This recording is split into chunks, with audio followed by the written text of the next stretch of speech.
So I actually need your guys' help with something.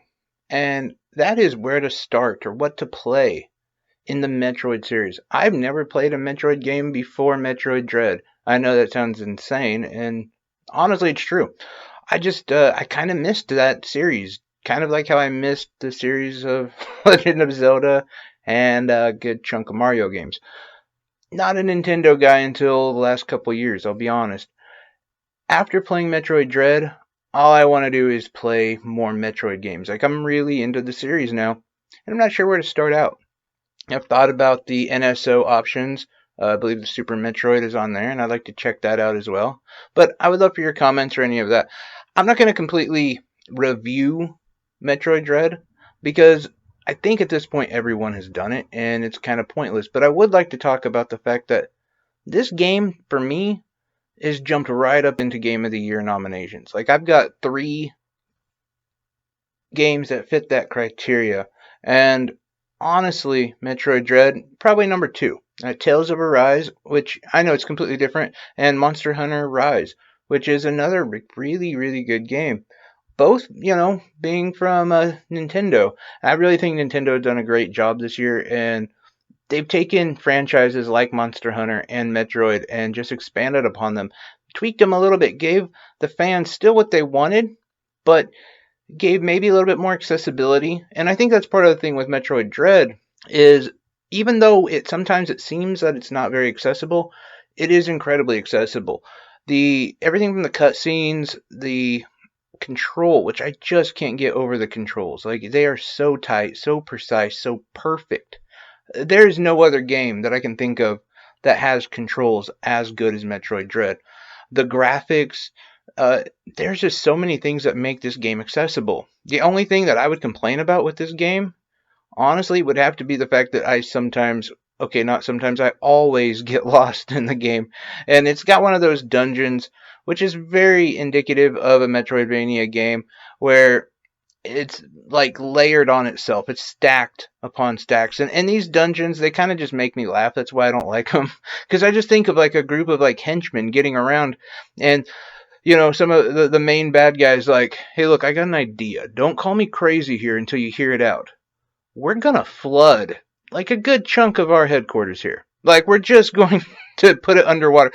Wait.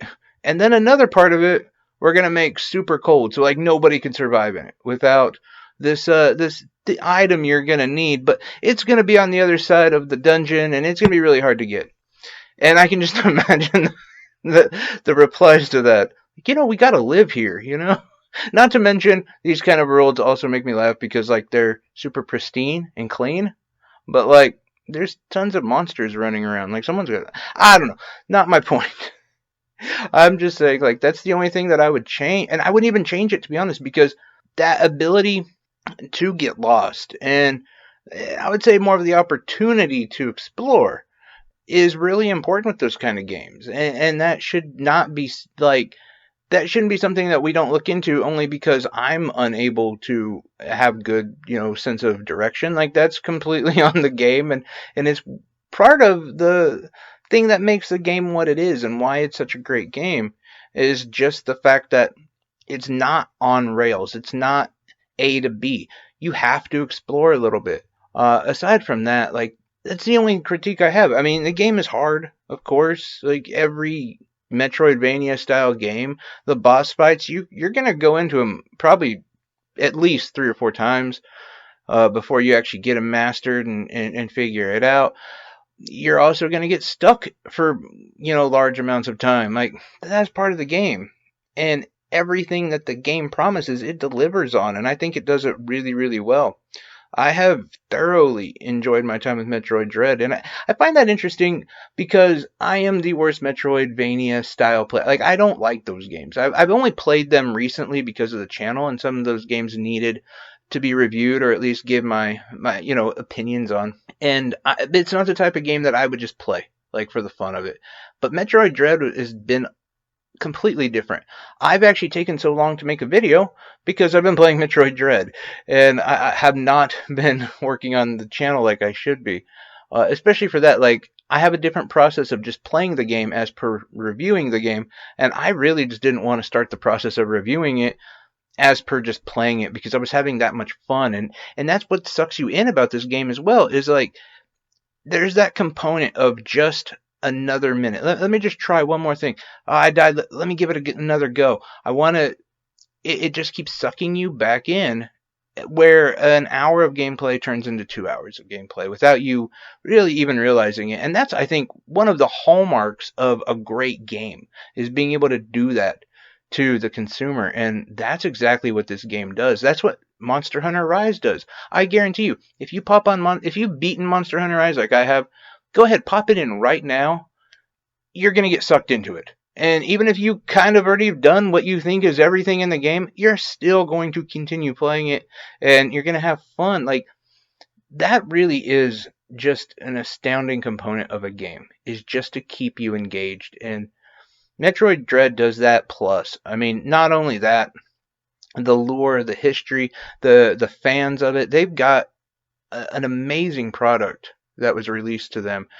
The story that it unfolds, a lot of that stuff, like, to be honest, I don't know a lot about. And that's honestly why I'm asking you guys, hey, throw me some comments about what games I should play in the Metroid series. Like, I honestly don't know, but I would definitely appreciate that. But I can tell that the story that it is telling is in depth and yet accessible. It's, it tells a story that it's trying to tell without over flooding you with information or completely bogging down what is an action style game, the Metroidvania style game. Not to mention, like, I think I touched on it before, but the graphics, oh my god, this game is beautiful. It's amazingly beautiful. The cutscenes, you just, it honestly, my memories of Metroid were very blocky, like weird little robot looking guy. And playing it now, wow. It's just beautiful. And the environments, the fact that in the background things will be moving, the water, like everything that you run into just looks really good. And the developers on this game did just an amazing job graphically. Audio is great. The Emmys, which I think is what, or EMMIs, as people talk about, those things are, they're difficult in itself. You have to, if you want to get away from them and they trap you, you've got to make a split second counter attack. And those are always hard. Like, those are about impossible to pull off. I know there's probably people who've already mastered it, but at least for me, it's kind of difficult. But there's that, like, the mechanic of it is get away until you get a better weapon and then go in there and kill it. And even that, with that better weapon, it's kind of a pain to do that, to be honest. But it's not it doesn't hold the game back. It just makes you want to play more. It makes you want to try harder. I think that this is a great example of how a Demon Souls became a Demon Souls. Because the game is difficult, but it's not so difficult that you don't want to play. And there's definitely those type of games where they're just difficult for difficult's sake. And that's not a fun game. Like, you got to reward the player with something, and just bragging rights in its own right is it's okay, but if no one's playing the game, who gives a crap? And if there is no reward, and if the game itself is not rewarding as a whole, then why do you care? Like, oh, it's the hardest game in the world. Oh, who cares? It sucks. It's not a good game. As where Metroid Dread gives you all of this, the presentation, the graphics, the design, the sound, all of that, and your reward is to further explore this amazing world and learn more about Samus and the world that you're in. Anyway, that's my thoughts on the game. I obviously love it. If I gotta give it a score, it would honestly it'd be like 10 out of 10. Like, I'm just gonna say it, like, right there, 10 out of 10, perfect game. I really love it. Again, curious about your thoughts on Metroid Dread. If you even picked it up, what do you like it? Do you dislike? I can't imagine you disliking it, to be honest. Unless you're just one of those people. It's just too hard, and I don't like the environment. It's not my game, and that's fine. But if you have and you are a Metroid fan, please also let me know, like, what games should I be playing in the Metroid series. Anyway, I appreciate you guys. You have a great day. Take care.